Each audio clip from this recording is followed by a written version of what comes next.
Thank you, Mr. Chairman, and thank you, Ranking Member, and thank you for being on the panel today and your willingness to serve. And I just appreciate everybody here in uniform and that's not in uniform for your commitments. I just want to get that out there.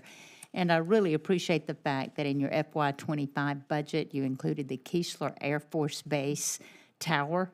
That is so important for that air traffic control tower there. And it's certainly part of our national defense, but we're very proud of it and appreciate that.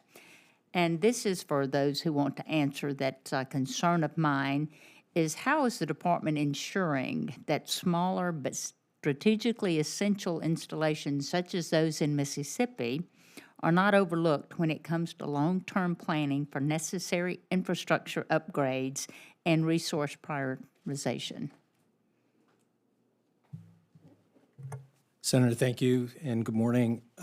First and foremost is, as I've mentioned before in previous testimony, the understanding that combatant commanders and the laydown and the needs. So as we think about things like Golden Dome, when we think about the defense of our installations, counter small UAS, other things, is the importance of our installations, again, not only as force projection platforms, but as war-fighting places themselves.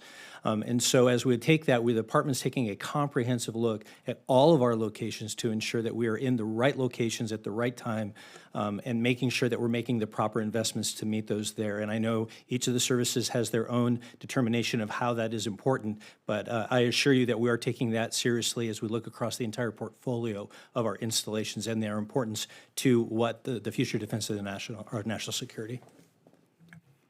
Thank you for that. And I'll go back to you. The prior administration was very slow in evaluating, processing, and reporting to this committee the required projects, restructurings under the military housing privatization initiative, particularly those caused by shortfalls in the long-term reinvestment accounts for those projects.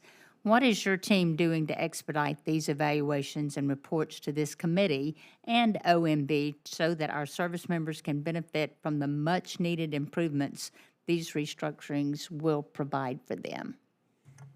Senator, thank you for that. And as a past resident of military housing, I assure you that I appreciate greatly what you are discussing here today. What we are doing right now is to take a hard look at that, working with my service partners to ensure that the investments that are being made are there. The care of our families is of utmost, not only for their own readiness, but their health, life, and safety as well, as you know.